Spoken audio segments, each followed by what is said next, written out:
विद्यार्थी मित्रांनो आणि मैत्रिणींनो, आपण कालच्या दिवशी दर्पण हे वृत्तपत्र आणि ते वृत्तपत्र सुरू करणारे संपादक बाळशास्त्री जांभेकर यांच्याबद्दल आपण काल बघितलं. दर्पण हा जो पहिलं मराठी वृत्तपत्र हे बाळशास्त्री जांभेकर यांनी लिहिलेलं आहे. आपल्याला पुस्तकामध्ये पान नंबर 33 वर त्यांचा फोटोग्राफ दिसत आहे.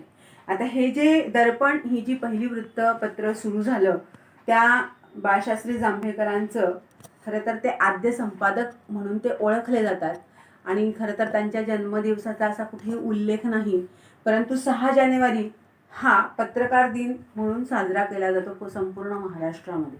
तर बाळशास्त्री जांभेकर यांनी अत्यंत महत्त्वाचं कार्य या वर्तमान वृत्तपत्र सुरू करण्यामध्ये केलेलं असल्यामुळे त्यांचं जो 6 जानेवारी दिवस खरं तर त्यांचा जन्मदिवस म्हणून असा ओळखला जातो, तो पत्रकार दिवस म्हणून ओळखला जातो. दर्पण हे जे आहे हे 1832 साली बाळशास्त्री जांभेकर यांनी संपादक म्हणून याला सुरुवात केली आणि वृत्तपत्रांना अत्यंत उच्च असं स्थान त्यामुळे त्या काळामध्ये लाभलेलं आपल्याला दिसून येतं. त्यानंतर आहे प्रभाकर. प्रभाकर हे वृत्तपत्र हे 1848 साली भाऊ महाजन हे त्याचे संपादक आहेत, यांनी हे सुरुवात केली. गोपाळ हरी देशमुख हे लोकहितवादी म्हणून ओळखले जातात. यांनी भाऊ महाजन यांच्या या प्रभाकर या वर्तमानपत्रामध्ये 100च्या वर पत्र लिहिलेली आपल्याला दिसून येतील आणि 1866 मध्ये ही सर्व पत्र स्वतंत्ररित्या निबंध संग्रह म्हणून त्यांचं पुस्तक छापण्यात आलं. या पुस्तकाला शतपत्रे असंही नाव देण्यात आलेलं आहे. शतपत्रात प्रत्यक्षात 108 पत्रांचा समावेश असून ती सर्व पत्र राजकीय, धार्मिक, सांस्कृतिक आणि सामाजिक या विषयांवर आधारित आहे. भारताच्या समृद्ध परंपरेचा गौरव करतानाच एतद्देशीयांचा कर्मठपणा, त्यांचा अंधश्रद्धा किंवा त्यांची आळशी मनोवृत्ती यावरही त्यावर ताशेरे मारलेले किंवा कोरडे आखलेले आपल्याला दिसून येतात. शतपत्रातून लोकहितवादींची समाजविषयाची उत्कट अशी भावना आणि समाज सुधारणेची तळमळ आपल्याला या वृत्तपत्राच्या लेखनातून आणि निबंधातून दिसून येते. आणि अव्वल असं इंग्रजीतील निबंधकारात त्यांचं म्हणजे गोपाळ हरी देशमुख यांचं नाव आहे आणि अर्थातच भाऊ महाजन यांनी प्रभाकर या वृत्तपत्रातून त्यांच्या या सगळ्या पत्रांना प्रसिद्धी मिळवून दिली आणि लोकांमध्ये एक जागृती निर्माण करून दिली. त्यानंतरचं जे वृत्तपत्र आहे ते आहे ज्ञानोदय, जे 1842 साली रेव्हरंड हेनरी बॅलंटाईन ह्यांनी सुरुवात केली. अहमदनगर येथील ख्रिस्ती मिशनऱ्यांनी ते सुरू केलेलं आहे आणि त्याचे पहिले संपादक होते रेव्हरंड हेनरी बॅलंटाईन. यांनी या वृत्तपत्रामध्ये म्हणजे ज्ञानोदय या वृत्तपत्रामध्ये त्यांनी नकाशे जे आहेत युरोप आणि आशिया खंडाचे नकाशे त्यांनी प्रकाशित केले. नंतर ज्ञानोदय या मराठी वर्तमानपत्रात पहिले चित्र त्यांनी प्रसिद्ध झाले. टेलिग्राफ या बातमी पोहोचवणारं हे वृत्तपत्र होतं किंवा या यंत्राची माहिती देणारं हे पहिलं वृत्तपत्र होतं ज्ञानोदय. आणि भारतात जी पहिली रेल्वे सुरू झाली त्याची ही बातमी या ज्ञानोदयमध्ये छापण्यात आलेली होती. त्यानंतर 1857ची जे स्वातंत्र्य समर आहे किंवा स्वातंत्र्य संग्राम आहे त्या संघर्षाची कहाणी किंवा त्या संघर्षाची बातमी प्रसिद्ध करणारं ही ज्ञानोदय हे एक वृत्तपत्र आहे. त्यानंतर आपल्याला दिसतं इंदुप्रकाश. इंदुप्रकाश हे 1862 साली लोकहितवादींच्या पुढाकाराने सुरू झालेलं वृत्तपत्र आहे. याच्यामध्ये समाज प्रबोधनाचं कार्य मोठ्या प्रमाणावर केलं गेलं. यामध्ये विधवा विवाहाचा त्यांनी जोरदार पुरस्कार केलेला आपल्याला दिसून येतो. इंग्रजी विभागाचे जे संपादक होते ते न्यायमूर्ती रानडे होते, तर मराठी विभागाचे संपादक जनार्दन सखाराम गाडगीळ हे या वृत्तपत्रांचे संपादक होते. त्यानंतर दीनबंधू नावाचं जे वृत्तपत्र सुरू झालं ते 1877 मध्ये. हे त्याचे संपादक होते कृष्णराव भालेकर, ज्यांनी बहुजन समाजाचं जे व्यथा आहे त्या या मुखपत्रातून त्यांनी मांडण्याचा प्रयत्न केलेला आहे. त्यावेळेस त्या काळची जी सामाजिक परिस्थिती होती, जी बहुजन समाजाची परिस्थिती होती ती या वृत्तपत्रातून त्यांनी मांडण्याचा प्रयत्न केला. ज्योतिराव फुले यांचे हे कृष्णराव भालेकर हे सहकारी होते आणि या दोघांच्या प्रयत्नातून दीनबंधू नावाचं वृत्तपत्र त्यांनी त्या काळात सुरू केलं होतं. त्यानंतर आपल्याला केसरी आणि मराठा ही वृत्तपत्र आपल्या सगळ्यांना नावाने माहिती असतील, परंतु केसरी हे 1881 मध्ये गोपाळ गणेश आगरकर यांनी सुरू केलं. अर्थात गोपाळ गणेश आगरकर हे केसरीचे संपादक होते, तर लोकमान्य टिळक हे मराठा या वृत्तपत्राचे संपादक होते. त्यांनी तात्कालिक सामाजिक आणि राजकीय प्रश्नांना वाचा फोडली. त्यांनी त्यावेळच्या देशस्थितीचं वर्णन करून समाज प्रबोधनही केलं. दोन्ही म्हणजे देशी भाषेतील ग्रंथांचा आणि पाश्चात्य विद्येचा प्रसार त्यांनी या दोनही वृत्तपत्रातून केलेला आपल्याला दिसून येतो. विलायतेतील राजकारणाची एतद्देशीयांना ओळख करून द्यावी आणि ब्रिटिशांविरुद्ध जनतेमध्ये असंतोष निर्माण करण्याचं अत्यंत महत्त्वाचं कार्य या मराठा आणि केसरी या वर्तमानपत्रातून झालेलं आपल्याला दिसून येतं.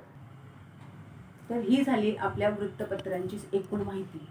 त्या काळामध्ये प्रसारमाध्यमांच्या दृष्टीने जे महत्त्वाचे वृत्तपत्र होते त्याविषयीची माहिती आणि त्याविषयीचे संपादक आपण आत्ता बघितले. आता पुढचा जो भाग आहे तो आहे नियतकालिके. नियतकालिके म्हणजे काय, तर ठराविक काळात प्रकाशित होणारं, छापलेलं किंवा एक मुद्रित झालेलं किंवा मुद्रित साहित्य म्हणजे नियतकालिके होय. आता नियतकालिके याच्यामध्ये विशिष्ट विषयाला जे विशिष्ट विषय लिहिलेले असतात त्या लेखकांचे विविध विषयांवरचे लेखन हे या एका पुस्तकात किंवा एखाद्या नियतकालिकांमध्ये एकत्रित केलं जातं आणि हे नियतकालिके एक प्रकारचा वाङ्मयाचा प्रकार म्हणून युरोप खंडामध्ये 17व्या शतकात प्रसिद्ध झाले किंवा 17व्या शतकात ते उदयाला आलं. आता या प्रसिद्धीच्या कालावधीवरून नियतकालिकांचं एक साप्ताहिक किंवा पाक्षिक म्हणजे 15 दिवसामधून छापलेलं त्याला पाक्षिक म्हटलं जातं. नंतर मासिक म्हणजे महिन्यातून एकदा छापलं जाणारं, द्वैमासिक म्हणजे 2 महिन्यातून एकदा छापलं जाणारं, त्रैमासिक 3 महिन्यातून एकदा किंवा षण्मासिक म्हणजे 6 महिन्यातून एकदा, असं वर्षातून 2दा काही मासिक किंवा काही नियतकालिके छापले जातात. अशा पद्धतीचे त्याचे वार्षिक असे प्रकार आहेत. आणि ही जसे नियतकालिके आहेत म्हणजे विशिष्ट दिवसांमध्ये किंवा विशिष्ट महिन्यांमध्ये ते छापले जातात, तसे अनियतकालिक हा सुद्धा प्रकार देखील आहे. अनियतकालिक म्हणजे कधीतरी जो नेहमी नाही प्रकाशित होत, परंतु जर प्रकाशित करावासा वाटला तर ते करू शकतात. अशा पद्धतीचं एक अनियतकालिक हा पण प्रकार त्याच्यामध्ये आहे. तर प्रारंभीची जी नियतकालिके होती ती कोणती आहे, तर आम्ही तुम्हाला सांगितलं की दर्पण जसं वृत्तपत्र कृष्णशास्त्री जांभेकरांनी पहिल्यांदा सुरू केलं, तसंच 1840 मध्ये बाळशास्त्री जांभेकर यांनी मराठी भाषेमधलं जे दिग्दर्शन नावाचं पहिलं मासिक त्यांनी सुरू केलं. त्यानंतर त्र्यंबक शंकर शेजवळकर यांनी 1929 मध्ये प्रगती हे साप्ताहिक सुरू केलं. मग भारतीय इतिहास आणि संस्कृती या विषयावर किंवा मराठवाडा इतिहास परिषद पत्रिका ही आधुनिक काळातील नियतकालिके सुरू होती. त्यानंतर नियतकालिकांमधून आत्ता समाजामध्ये जी काही रूढी आहे, परंपरा आहे, सामाजिक समस्या आहेत, पर्यावरण आहे, अर्थकारण आहे, अशा पद्धतीचे विषय देखील या नियतकालिकांमधून हाताळले जातात. आणि याचं जे क्रेडिट आहे किंवा याचं जी काही पहिल्यांदा जर आपल्याला कोणाला याचं महत्त्व देता आलं तर ते सगळ्यात महत्त्वाचं म्हणजे 23 मे 1818 रोजी डॉक्टर विल्यम कॅरी यांनी बंगालमध्ये समाज दर्पण नावाचं पहिलं बंगाली साप्ताहिक सुरू केलं आणि त्याचंच नाव दिग्दर्शन असं होतं. आणि दिग्दर्शन नावाचं पहिलं जे बंगाली मासिक सुरू झालं ते प्रबोधनाचं अत्यंत उपयुक्त असं साधन म्हणून ते त्या काळात भारतामध्ये ओळखलं गेलं. आणि म्हणूनच भारतामध्ये विविध प्रदेशांमधून विविध प्रांतातल्या प्रादेशिक भाषांमधून अनेक वृत्तपत्र आणि नियतकालिके त्या काळामध्ये सुरू झाली आणि अशा पद्धतीने नियतकालिकांचा देखील एक प्रसारमाध्यम म्हणून अत्यंत उपयुक्त असा प्रसारमाध्यम म्हणून त्यांचा उपयोग होऊ लागला. त्यानंतर आपल्याकडे जो पुढचा जो आपला मुद्दा आहे तो आहे वेब पत्रकारिता. आता ही जी वेब पत्रकारिता आहे त्याला आपण म्हणूया की ई वृत्तपत्र. म्हणजे उदाहरणार्थ आता आज आपण ज्या जगात वावरत आहोत किंवा आपण जगत आहोत हा सगळा संगणक युग आपण याला म्हटलेलं आहे. म्हणजे संगणक आणि इंटरनेट यांच्या माध्यमातून ज्या केल्या जाणाऱ्या ज्या पत्रकारिता आहे त्याला वेब पत्रकारिता असं म्हटलं जातं. आणि मग या वेब न्यूज पोर्टल्स किंवा social media, web channels, YouTube या वेब पत्रकारितेतून वाचकांसाठी जो भरपूर मजकूर उपलब्ध होतो ही झाली वेब पत्रकारिता.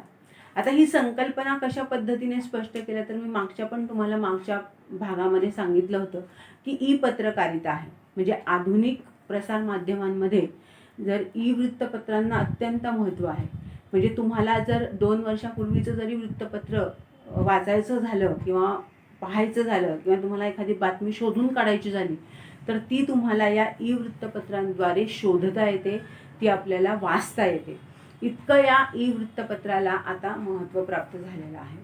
तर त्याच्यामध्ये काय आहे की छापील वृत्तपत्राप्रमाणे ते नसतं. तर त्या बातम्यांचं स्वरूप जे आहे किंवा जे महत्त्व आहे ते क्रमाक्रमाने जरी असलं तरी ते लेखनासाठी जर आपण क्लिक केलं म्हणजे आपण त्याच्यावर जर आपला ॲरो नेला आणि ती बातमी जर आपण सर्च केली तर ती स्क्रीनवर पटकन येते आणि आपल्याला त्याच्या प्रतिक्रियासुद्धा नोंदवण्यासाठी ना खाली प्रतिक्रियांचा एक बॉक्स असतो किंवा एक आपल्याला जागा दिलेली असते. त्या जागेवर आपण आपल्या प्रतिक्रिया देखील नोंदवू शकतो. म्हणजे 1992मध्ये शिकागो ट्रिब्यून या वृत्तपत्राची जी पहिली आवृत्ती होती ती ई आवृत्ती म्हणून निघाली होती आणि सर्वप्रथम द हिंदू तर मराठीत केसरी ही वृत्तपत्रे ई वृत्तपत्रे म्हणून बनवली गेलेली आहेत. आज जगातील बहुतेक वृत्तपत्र ही ई स्वरूपात उपलब्ध असल्यामुळे आज कोणाला जगात कुठेही कोणतेही वृत्तपत्र कुठेही संगणकावर किंवा मोबाईलवर आपल्याला आंतरजालाच्या माध्यमातून वाचता येतात आणि आपल्याला कोणत्याही पद्धतीच्या जर बातम्या हव्या असतील किंवा वाचन हवं असेल किंवा त्याच्याविषयीच्या प्रतिक्रिया हव्या असतील तर त्यासुद्धा आपल्याला तिथं वाचता येतात. असं हे वेब पत्रकारिता आणि ई वृत्तपत्र यांचं आजच्या काळामधलं आपल्याला महत्त्व आहे आणि हे प्रसारमाध्यमाचं अत्यंत प्रभावी असं माध्यम आहे. त्याच्यानंतर पुढचा जो आहे तो आपला मुद्दा आहे तो आहे आकाशवाणी. आता रेडिओ हा सगळ्यांना परिचित आहे. विद्यार्थी मित्रांनो आजही घराघरामध्ये प्रत्येक ठिकाणी नाही पण काही घरांमध्ये सकाळी 6 वाजल्यापासून रेडिओ लागतो. त्याच्यामध्ये ते भक्तिगीतं ऐकतात, काही बातम्या ऐकतात, काही विचार ऐकतात, सुविचार असतात, दिनविशेष असतात. त्या माध्यमातून सकाळची सुरुवात होते ती या आकाशवाणीच्या रेडिओ. पण मग आकाशवाणीच्या विकासाची वाटचाल कशी झालेली आहे तर आपल्या पुस्तकामध्ये तुम्हाला AIR असं नावाचं एक लोगो दिसेल. म्हणजे एक प्रतिकात्मक असं एक चित्र आहे. ते आहे ऑल इंडिया रेडिओ. परंतु याचं नाव पहिले ऑल इंडिया रेडिओ असं नव्हतं. तर 1924च्या जुलै येथे मद्रास म्हणजे आत्ताचं जे चेन्नई आहे तिथे प्रथम एक खाजगी रेडिओ केंद्र सुरू झालं. ब्रिटिश सरकारने इंडियन ब्रॉडकास्टिंग कंपनी म्हणजे IBC स्थापन केली आणि याच कंपनीने पुढे इंडियन स्टेट ब्रॉडकास्टिंग सर्व्हिसेस म्हणजे ISBS असं त्याचं नामकरण झालं. तर विद्यार्थी मित्रांनो पुढे 8 जून 1936 रोजी कंपनीचे ऑल इंडिया रेडिओ म्हणजे आता मी तुम्हाला जे सांगितलं आहे की आपल्या पुस्तकामध्ये जो लोगो दिलेला आहे तो आहे AIR. तर हा AIR नावाचं त्याचं नंतर नामकरण आपल्याला झालेलं दिसून येतं. ते नामकरण झालं 8 जून 1936 या दिवशी. त्यानंतर त्याला ऑल इंडिया रेडिओ असं म्हटलं जातं. आता स्वतंत्र भारतामध्ये AIR हे भारत सरकारच्या माहिती आणि प्रसारण खात्याच्या अंतर्गत ते आता आलेलं आहे. पंडित नरेंद्र शर्मा यांच्या सूचनेवरून AIRला म्हणजे AIR ऑल इंडिया रेडिओ याला ऑल इंडिया रेडिओला म्हणजेच AIRला आकाशवाणी असं नाव देण्यात आलेलं आहे. आता आकाशवाणी म्हणजे आपल्याला जर असं बघायचं असेल तर सर ग्रॅहम बेल हे जे आहेत संशोधक 1876 रोजी त्यांनी दूरध्वनीचा शोध लावला. त्या शोधाच्या तारेच्या माध्यमातून एक शब्द दुसऱ्या ठिकाणी ऐकू येऊ लागला. म्हणजे 1896 साली इटालियन जो शास्त्रज्ञ होता मार्कोनी याने बिनतारी संदेशा यंत्रणेचा शोध लावला. त्याला आपण वायरलेस म्हणतो. तर वायरलेसचा त्याने शोध लावला. आणि मग 1921 या दिवशी 1921 या साली अमेरिकेतील पीटर्सबर्ग या जगातील पहिलं आकाशवाणी केंद्र स्थापन झालं. आणि मग त्यानंतर आकाशवाणीचा पूर्ण जगामध्ये विस्तार झाला. आणि मग 1922 साली ब्रिटिश ब्रॉडकास्टिंग कंपनी ही स्थापन करण्यात आली. आणि अर्थातच ब्रिटिश भारतामध्ये असल्यामुळे भारतामध्ये ती ब्रॉडकास्टिंग सेवा सुरू करण्यात आली. आणि अशा पद्धतीने आकाशवाणीचा जो प्रारंभ आहे तो भारतामध्ये सर्वप्रथम चेन्नई येथे सुरुवात त्याची झालेली आपल्याला दिसून येते. आकाशवाणीला पहिल्यांदा नभोवाणी असं म्हटलं जायचं. नभ म्हणजे पण आकाश आणि नभोवाणी असं ते म्हटलं जायचं. 1935 मध्ये म्हैसूर संस्थानाने आपल्या रेडिओ केंद्रास आकाशवाणी असं नाव दिलं. आणि मग अर्थातच सर्व रेडिओ केंद्रांना पुढे भारत सरकारने बहुजन हिताय बहुजन सुखाय हे भारताच्या आकाशवाणीचं ब्रीद वाक्य तयार झालेलं आहे. आणि अर्थातच लोकांच्या कल्याणासाठी हे चालवलं गेलेलं आकाशवाणी केंद्र. अशा पद्धतीने आज आकाशवाणीच्या कार्यक्रमांचं स्वरूप जर आपण बघितलं तर सुरुवातीला शासकीय कार्यक्रमांची आणि उपक्रमांची माहिती तिथं दिली जात असे. नंतर मनोरंजनपर, प्रबोधनपर, साहित्यिक किंवा अशा पद्धतीचे कार्यक्रम त्याच्यावर सादर केले जाऊ लागले. त्यानंतर शेतकऱ्यांसाठी आपण आज पण बघत असाल तर शेतकऱ्यांसाठी कार्यक्रम, शेतकऱ्यांसाठीचा जो कार्यक्रम आहे किंवा कामगारांसाठीचा जो कार्यक्रम आहे किंवा युवा रंग किंवा तरुण मुलांसाठीचा युवा रंग कार्यक्रम आहे, महिलांसाठी पण माहेर हा कार्यक्रम आहे तो जळगाव केंद्रावर अजूनही साजरा केला जातो तो. आणि मुले अशा छोट्या छोट्या मुलांसाठी सुद्धा तर सर्वांसाठी विशेष पद्धतीने कार्यक्रम सादर करण्याची एक छान कार्यक्रम पत्रिका या आकाशवाणीच्या माध्यमातून केली जात असे. आणि त्यांचं प्रसारण केलं जात असे जेणेकरून लोकांना त्यातून मनोरंजन, माहिती, ज्ञान आणि बातम्या या सगळ्या गोष्टी आकाशवाणीच्या माध्यमातून म्हणजे आकाशवाणी या प्रसार माध्यमातून त्यांना मिळू लागलेली आहे. विविध भारती या सेवेद्वारे 24 भाषा आणि 146 बोली भाषांमध्ये कार्यक्रम प्रक्षेपित केले जातात. आजही तुम्ही जर विविध भारती लावलं तर तुम्हाला विविध भारतीचे वेगवेगळे भाषांमधले विविध भारतीचे केंद्र सुरू आहे जे आकाशवाणीसाठी सुरू आहे. आणि 146 बोली भाषांमध्ये तिथे कार्यक्रम प्रसारित केले जातात. रेडिओ मिर्ची सारखा जो कार्यक्रम आहे तो खाजगी रेडिओ सेवा म्हणजे ज्याला आपण FM म्हणतो, तर हे FM सेवा देखील चालू झालेल्या आहेत. जसं दूरदर्शनवर आपण विविध वाहिन्या बघतो, वेगवेगळ्या भाषांमधल्या विविध वाहिन्या बघतो, तसंच रेडिओमध्ये सुद्धा FM त्याच्यामध्ये रेडिओ मिर्ची सारखा जो कार्यक्रम आहे तो खाजगी रेडिओ म्हणजे खाजगी रेडिओ वाहिनी तर आकाशवाणी ही सरकारी आहे तर खाजगी वाहिन्या देखील FM मध्ये सुरू झालेल्या आपल्याला दिसून येतात.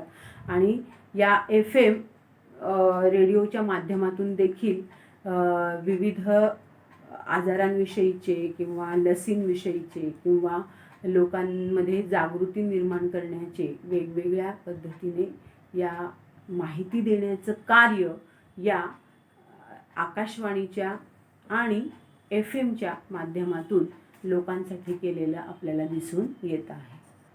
तर विद्यार्थी मित्रांनो, आपण बघितलेलं आहे की रेडिओ किंवा आकाशवाणी हा अत्यंत प्रभावी असा प्रसार माध्यमाचा प्रकार आपण बघितला आहे. पण स्वातंत्र्यपूर्व काळामध्ये भूमिगत रेडिओ केंद्र देखील सुरू करण्यात आली होती. कारण का करावी लागली तर या भूमिगत रेडिओच्या माध्यमातून त्या काळामध्ये जे चले जाव आंदोलन सुरू झालं होतं, छोडो भारतचा जो ठराव झालेला होता, त्या काळामध्ये मुंबईत विठ्ठल झवेरी आणि उषा मेहता या अन्य कार्यकर्त्यांनी एक गुप्त अशी प्रक्षेपण केंद्र सुरू केलं होतं आणि त्या प्रक्षेपण केंद्राला त्यांनी आझाद रेडिओ असं नाव दिलं होतं. या आझाद रेडिओवरून त्यांनी राष्ट्रभक्तींची गीतं तिथं प्रसारित केली जायची, आंदोलनाच्या बातम्या त्या प्रसारित केल्या जायच्या किंवा चले जाव आंदोलनाला प्रेरणा मिळावी म्हणून वेगवेगळ्या पद्धतीची भाषणं त्याच्यामध्ये ते प्रक्षेपित करत असत आणि अशा पद्धतीने या भूमिगत रेडिओ केंद्र हाही काही काळ कोलकाता, दिल्ली आणि पुणे या विविध शहरांमध्ये ही भूमिगत रेडिओची चळवळ देखील स्वातंत्र्यपूर्व काळामध्ये अत्यंत उपयुक्त असं प्रसारमाध्यम म्हणून त्या काळात वापरलं गेलेलं आहे. तर आपण याच्या पुढचा भाग आपल्या पुढच्या व्हिडिओमध्ये बघणार आहोत.